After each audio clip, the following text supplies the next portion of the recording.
It began with a laugh. Not a harmless chuckle, but the kind of dismissive laugh that echoed through a Senate chamber and cut deep into the hearts of millions who've worn the uniform. Senator Tommy Tuberville thought he was mocking a colleague. Instead, he lit the fuse on a moment that would silence him, elevate a congresswoman, and remind America of the cost of real service. And it all started with a letter, a father's words, carried into the room by his daughter, that would turn politics into history. The chamber was meant to be routine, another hearing, another round of political sparring staged for cameras and headlines, but beneath the usual hum of pens clicking and aides shuffling papers, a different current stirred. When Representative Jasmine Crockett leaned forward, her expression cut sharper than the manufactured seriousness so common in Washington. She wasn't preparing for theater, she was preparing for truth. Senator Tommy Tuberville, lounging back with the swagger of a man convinced he owned the room, treated the hearing like a game, smirking when Crockett pressed him on why military families were being denied promotions for his personal agenda. With condescension dripping from his words, he dismissed her as someone who could never understand the sacrifices of service, his colleagues chuckling as if the exchange were already won. But while Tuberville saw weakness, those who caught the fire in Crockett's eyes sensed the shift. The stage was no longer his, and his careless jab had touched a place where legacies, sacrifices, and long-ignored truths would rise to demand their voice. For a moment, the room stood frozen, Tuberville's mocking laugh echoing faintly before dissolving into silence, its sting landing not on Representative Jasmine Crockett, but squarely on him. Rising slowly from her seat, Crockett carried no anger in her tone, only a steady gravity that drew every eye in the chamber. From her folder, she pulled a sealed envelope, holding it with the weight of something more than paper, something alive with legacy. With calm precision, she introduced its author, Master Sergeant James Crockett, United States Air Force, retired. Her father, a man who had survived 3 tours in Vietnam, earned a Bronze Star, and sacrificed 22 years in uniform while Tuberville had spent his days on football fields. The words cracked through the chamber like thunder, shattering the thin veneer of political theater. Gasps spread, veterans straightened, and families clutched photographs of the fallen. Then, with deliberate care, Crockett broke the seal, unfolding the letter that carried her father's voice. His words rose through hers, stories of mud and heat, of comrades buried and scars unseen, of holidays missed and prayers whispered by children waiting at home. Each line dismantled Tuberville's smirk, exposing his mockery as hollow against the lived truth of service. If anyone questions my daughter's understanding of sacrifice, the letter declared, they question my blood, my legacy, and every lesson I gave her. By the time she finished, the chamber had been transformed. What began as a petty exchange had become a generational testimony, a collision of politics with the raw authority of sacrifice, a moment where legacies spoke louder than power, and where Tuberville, for the first time, had no words left. The air in the chamber had grown thick, almost suffocating under the weight of Master Sergeant Crockett's words, as if time itself had frozen. Jasmine Crockett held the letter like a sacred relic, her voice carrying the lived truth of sacrifice that silenced even the most seasoned politicians. Veterans in the gallery sat straighter, fighting back tears as they heard their own lives reflected in her father's testimony, the birthdays missed, the broken bodies, the empty chairs at family tables. Military spouses squeezed each other's hands, nodding with the kind of recognition born of years of being overlooked, while the press gallery, usually alive with chatter, sat frozen in reverent stillness. Across the aisle, Tuberville's allies looked down at their desks, unwilling to meet Crockett's steady gaze, while the senator himself, once smirking with arrogance, now sat pale, exposed, and cornered by a truth no soundbite could undo. The silence that followed was not just quiet. It was the silence of recognition, the kind that marks a turning point. And when the hearing ended, the moment had only just begun. Within minutes, clips of Crockett reading her father's letter spread across social media, igniting a firestorm. The hashtag **# Master Sergeant Crockett letter *** surged to the top of Twitter as veterans shared photos of their service, spouses poured out stories of invisible sacrifice, and Gold Star families testified that the words echoed their own grief.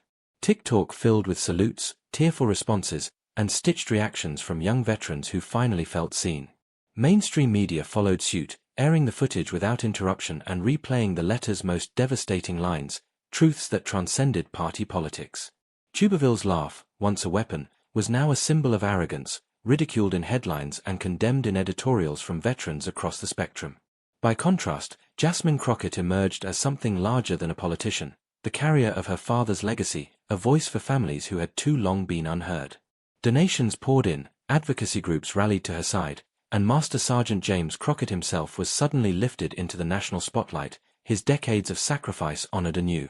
What began as a hearing ended as a reckoning, not about partisanship, but about the clash between performance and authenticity, arrogance and sacrifice, politics and lived truth. And in that reckoning, the legacy of a veteran and the voice of his daughter had changed the conversation far beyond Washington. When the last words of Master Sergeant Crockett's letter faded, the chamber held its breath, and Senator Tuberville, once smirking, now pale and rigid, found himself stripped of his bravado. He tried to recover, lips parting, throat tightening, but nothing came. When he finally managed a halting attempt at respect, Crockett's sharp rebuttal crushed whatever remained of his confidence, each word landing like a hammer. Reporters, colleagues, even his own allies leaned forward, waiting for a defense that never arrived, and his silence became heavier, more damning with every second. By the time the hearing adjourned, Tuberville was hurried out a side door, ducking cameras and questions, leaving behind not just a chamber but a narrative that no staff memo could spin. Cable news replayed his frozen face more than Crockett's fiery words, because silence had become the headline, the senator who laughed at sacrifice and fell mute when sacrifice spoke back. Online, the moment erupted into a cultural firestorm. The hashtags **# Crockett letter **# Tuberville silenced **# and **# Master Sergeant speaks **# surged to the top of social platforms as clips ricocheted across timelines.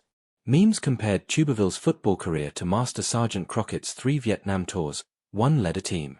The other led men into war. TikTok filled with raw reactions, military kids crying as they saluted, veterans nodding solemnly, one Vietnam vet rising to salute his television in silence, a clip that amassed millions of views overnight. Instagram edits led Crockett's steady reading over swelling music, highlighting lines like *respect is earned, not coached. Even Facebook, slower to viral culture, overflowed with military family groups declaring, this wasn't just his letter. It was ours too. By morning, talk shows and late-night programs alike let the footage roll without commentary, Tuberville's silence speaking louder than any joke. His own accounts fell uncharacteristically quiet, feeding the storm as critics quipped, loud until a veteran speaks. Meanwhile, Jasmine Crockett rose from politician to symbol, her father's words granting her a platform rooted not in performance, but in lived sacrifice. And Master Sergeant James Crockett, though long retired, had become the voice of a movement, his testimony lifted from one chamber to millions of screens, transformed into a rallying cry for families who had carried the burden of service in silence for too long. What began as a senator's smirk ended as a reckoning, rewriting not just headlines, but the very narrative of who holds true authority in America's halls of power. The storm didn't fade with the news cycle, it deepened, spreading from headlines to households, from politics to culture, until it became something larger than the moment that sparked it. For Senator Tuberville, the fallout was devastating. His brand of bluster, once a strength, now looked hollow against the image of him sitting frozen, silenced by the weight of sacrifice. Editorials mocked him, cartoons skewered him, and local papers branded him out-coached by a veteran. His numbers slipped, not because of attack ads, but because the clip itself was the attack. His silence, more than any opponent's words, did the work. For Jasmine Crockett, the effect was the opposite. Her father's letter vaulted her beyond party lines and talking points, transforming her into a symbol of authenticity in a capital drowning in performance. Invitations poured in, not as partisan gestures but as recognition of her lived connection to service. When she spoke, she wasn't quoting policy, she was echoing the truth of families who had carried the weight of war. And for Master Sergeant James Crockett, the letter became more than a message to a daughter. It became his legacy, taught in classrooms, quoted in speeches, shared in homes. His voice, forged in Vietnam and carried through his child, cut through the theater of politics to remind the nation what service really meant. Universities dissected the exchange as a study in moral authority. Military academies used it to teach leadership grounded in sacrifice. Veteran halls framed his words as proof that their struggles mattered. Even abroad, Allied militaries passed the clip around as evidence that America still honored those who served. But the greatest legacy wasn't personal. It was national. That day reshaped how Americans thought about military families, stripping away the veneer of political props and revealing them as the flesh and blood backbone of sacrifice. It offered a blueprint for leadership rooted not in swagger, but in credibility earned through service. And in homes across the country, the clip endured, saved, replayed, retold, as both validation and inspiration. In the end, Tuberville's laugh became his scar, remembered as arrogance unmasked by truth. Jasmine Crockett's reading became her rise, a moment where authenticity shattered cynicism. And Master Sergeant James Crockett's letter became immortal, a voice that outlived its writer, reminding America that in an age of noise, truth still speaks, and when it comes from those who've borne the burden, it does more than silence arrogance. It shapes history.